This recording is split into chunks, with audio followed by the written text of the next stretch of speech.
आइए जानते हैं विद्युत धारा का ऊष्मीय प्रभाव। फिजिक्स क्लास 12th के इस इम्पॉर्टेंट वीडियो में आपका स्वागत है।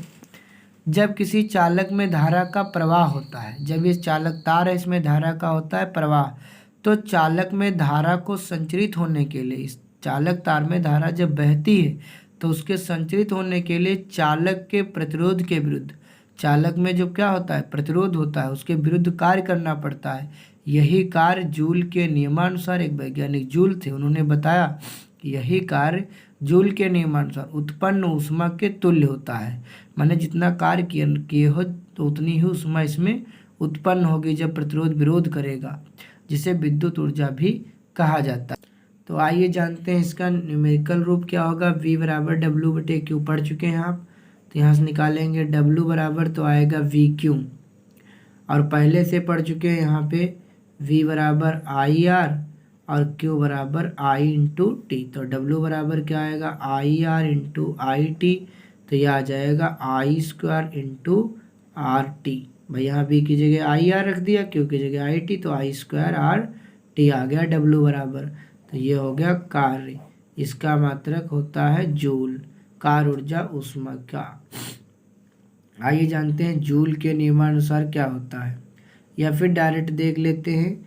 यहाँ पे W जो होता है वही ऊष्मा होती है, H बराबर I स्क्वायर RT,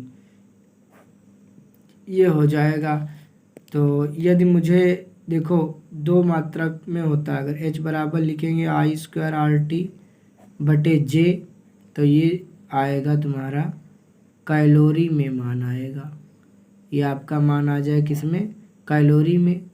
कैलोरी में यानी J का मतलब यहाँ 4.2 से क्या करना पड़ेगा, भाग करना पड़ेगा। जितना मान आएगा उसको 4.2 से भाग करोगे तो वो काहे में बदल जाएगा, कैलोरी में।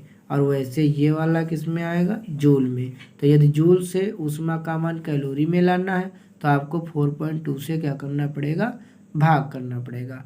आइए जानते हैं इसके आगे का टॉपिक। आपको इस वीडियो समझ में आया होगा, विद्युत धारा का ऊष्मीय। अभी देखा था विद्युत ऊर्जा भी तो उसी को कह रहे थे, जब धारा को चालक में संचरित होने के लिए प्रतिरोध के विरुद्ध जो किया गया कार्य होता है उसे को विद्युत ऊर्जा भी कहते हैं। W बराबर I स्क्वायर RT, और ये आया था इसका मात्रक जूल। तो यहाँ पे इसी W को आप H भी कह सकते हैं ऊष्मा, और इसी को एनर्जी भी कह सकते हैं। तो U बराबर भी जो है आप इसको दिखा सकते हैं विद्युत ऊर्जा को, I स्क्वायर RT। इसका मात्रक देखेंगे तो मात्रक इसका क्या होगा, जूल। और भी इसका मात्रक होता है विद्युत ऊर्जा का, board of trade unit, board of trade unit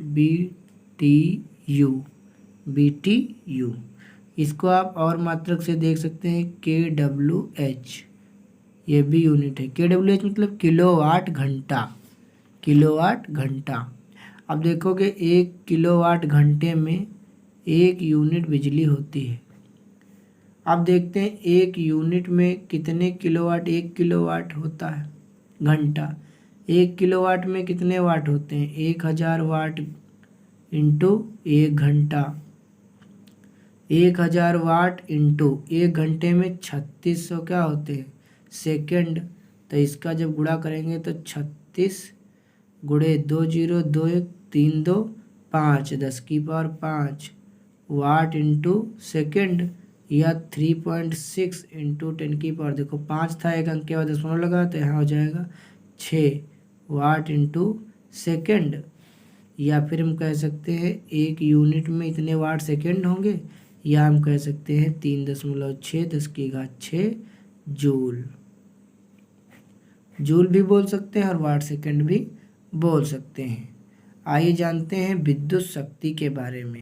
विद्युत शक्ति क्या होती है, इलेक्ट्रिक पावर। कार्य करने की क्षमता को शक्ति कहते हैं, कार्य करने की दर को भी शक्ति कहते हैं। P बराबर कार्य करने की दर को, दर माने समय को शक्ति कहते हैं। P बराबर W बटे T, कार्य बटे समय, माने कितनी जल्दी से कितना कार्य कर लेते हो वही आपकी क्षमता होती है।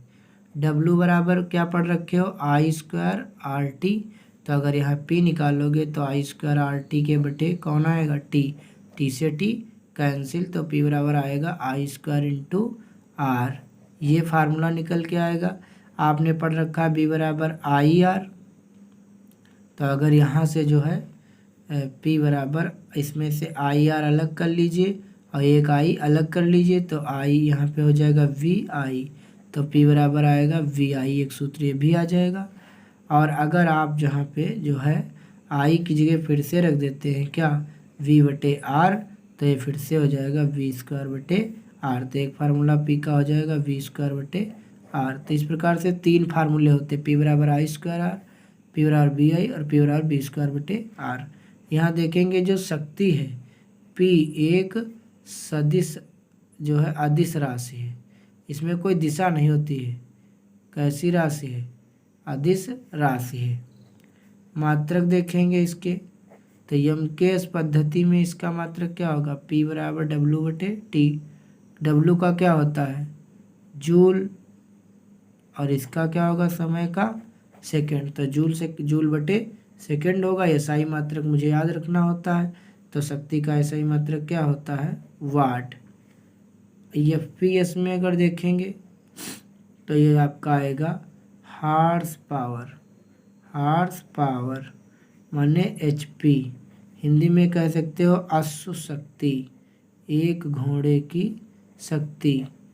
हार्स पावर 1 HP यानी एक घोड़े की शक्ति कितनी होती है? हार्स पावर 746 वाट। इसे भी जो है याद रखना है मुझे, एक हार्स पावर में 746 वाट होते हैं। वैसे मुझे सबसे इम्पोर्टेंट मात्रक कौन सा याद रखना है? SI मात्रक वाट।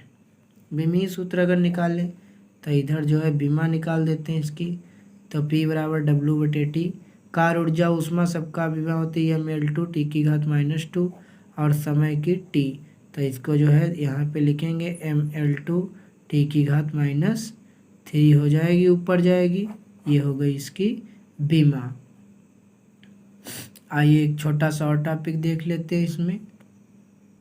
आइए देखते हैं कि जो अधिक दूरी तक शक्ति संप्रेषण, यानी अधिक दूरी तक जब मुझे शक्ति भेजना होता है तो ऊष्मा की जो हानि होती है वो I²R यानी P के क्या होती है? समानुपाती। ऐसे कह लीजिए ऊष्मा की हानि I²R या P²/V² तो यहाँ से V² आ गया, तो ऊष्मा की हानि किसके वर समानुपाती हो गई? विभवांतर के वर्ग के व्युत्क्रमानुपाती। तो सामान्यतः अधिक दूरी तक शक्ति संप्रेषण केबल या तार द्वारा किया जाता है। माने अधिक दूरी तक अगर मुझे शक्ति भेजना है तो उसके लिए केबल या तार की ज़रूरत पड़ेगी।